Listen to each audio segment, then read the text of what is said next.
Existe uma parte da citologia que ela é um pouco complicada, mas a gente vai tentar descomplicar ao máximo, tá? Que é a superfície relativa celular. A gente não fala assim, ó, ambos os dois, né? A gente não fala monopólio exclusivo. A gente não pode falar superfície em relação ao volume.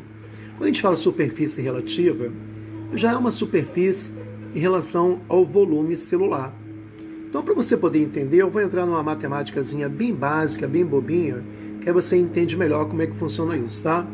Gente, as células apresentam metabolismo. O que é metabolismo? Elas fazem respiração, as células fazem síntese de proteínas, elas têm uma grande atividade. E quanto maior for a atividade da célula, maior é o seu metabolismo, né? Então, qual seria a célula que apresenta um metabolismo mais acelerado? Uma célula pequena ou uma célula grande? Você vai ver que é uma célula pequena. Porque a célula pequena, ela possui uma superfície relativa maior que a célula grande. Para você poder entender isso, a gente entra na matemática. Uma matemática simplesinha, que não tem mistério nenhum, tá? Eu tenho aqui um cubo e eu tenho aqui a aresta de um cubo. Gente, como é que a gente calcula a superfície de um cubo? É o número de faces, aqui seria igual a 6, multiplicado pela aresta ao quadrado elevado a 2. Aí você fala assim, Bela, eu vou ter que usar isso na prova de biologia? Não, isso é para você poder entender, tá? O volume desse cubo, a gente calcula assim, ó, é a aresta ao cubo. Então fica fácil entender. Agora vamos lá devagarzinho trabalhar. Repara você o seguinte, eu tenho aqui uma superfície, aqui eu tenho uma superfície, e aqui embaixo eu tenho uma outra superfície. Repara que a superfície de baixo é muito maior que a superfície de cima, tudo bem? Olha, então vamos começar a pensar. Nós vamos quebrar uma glicose. Essa glicose vai liberar energia. A célula, então, vai realizar trabalho. Confere? Não tem mistério com relação a isso. Após realizar trabalho, essa energia é liberada sob a forma de calor. A gente já conhece isso. Então, a glicose quebrada libera energia, a célula realiza trabalho e a gente produz calor.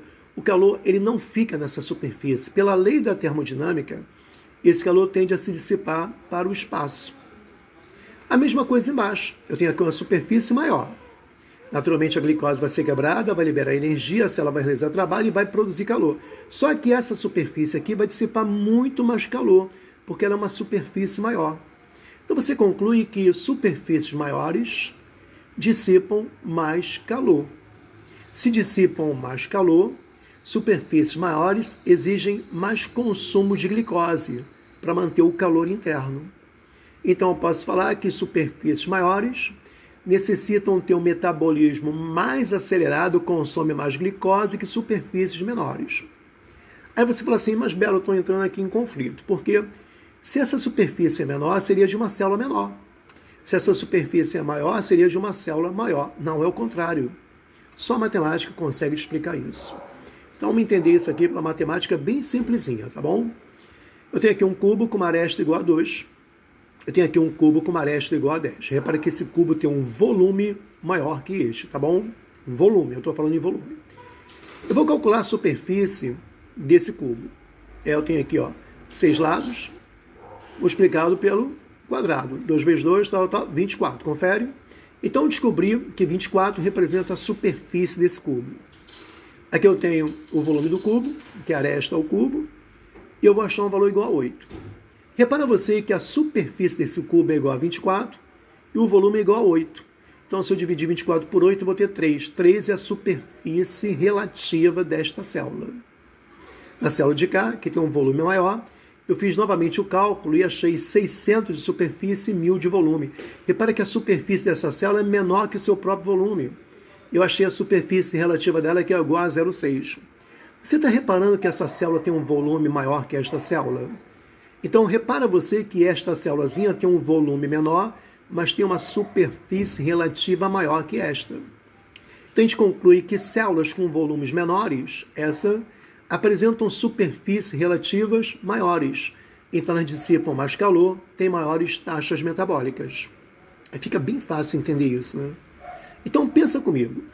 Se um camundongo, fugindo um pouquinho aqui da citologia, se um camundongo é menor que um elefante, o camundongo tem uma superfície relativa maior que o elefante.